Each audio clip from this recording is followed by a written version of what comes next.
Hello বন্ধুরা, good morning and welcome back to my channel Turya stream. কেমন আছো তোমরা সবাই?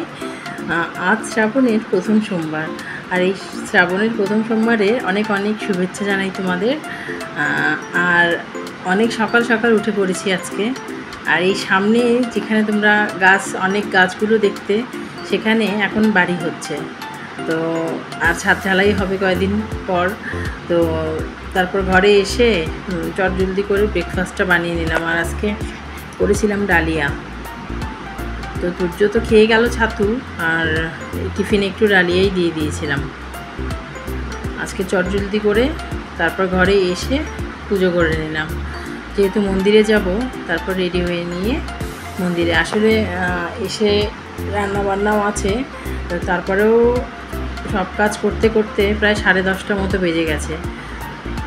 তো সূর্যর জন্য ওয়েট করছিলাম যে ও এলে ওকে নিয়েই যাব মন্দিরে।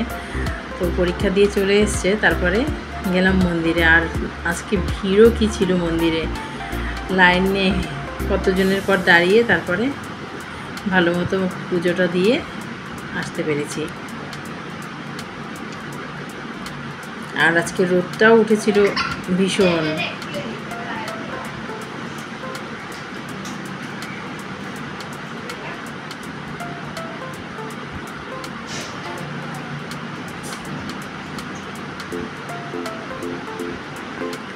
তো চলো চটজলদি করে রান্নাটা করে নিই।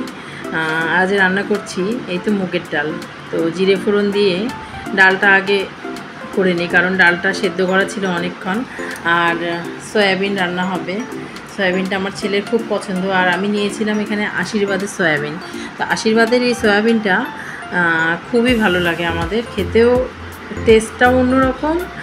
আর যেহেতু আমি গরম জলে সেদ্ধ করি না সয়াবিন, ঠান্ডা জলে ভিজিয়ে রাখলেই হয়ে যায়, তারপরে ভেজে নিয়েছিলাম।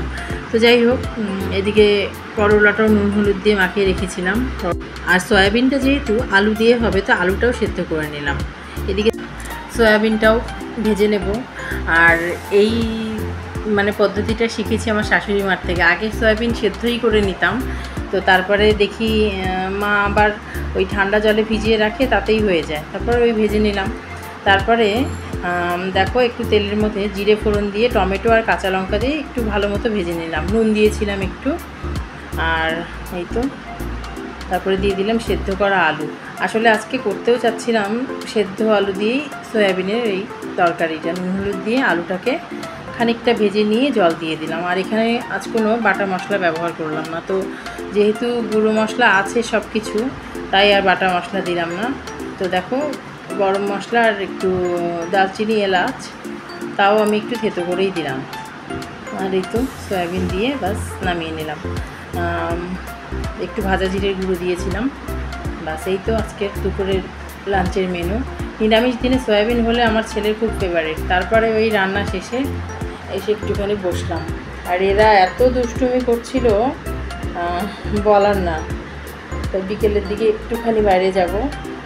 আর ওয়েদারটাও বেশ ভালোই আছে, কারণ এখন সন্ধ্যার দিকে যদি বাইরে বেরোই হয় বৃষ্টি আসে। তো একটু হাঁটতেই গিয়েছিলাম বাড়ির সামনে।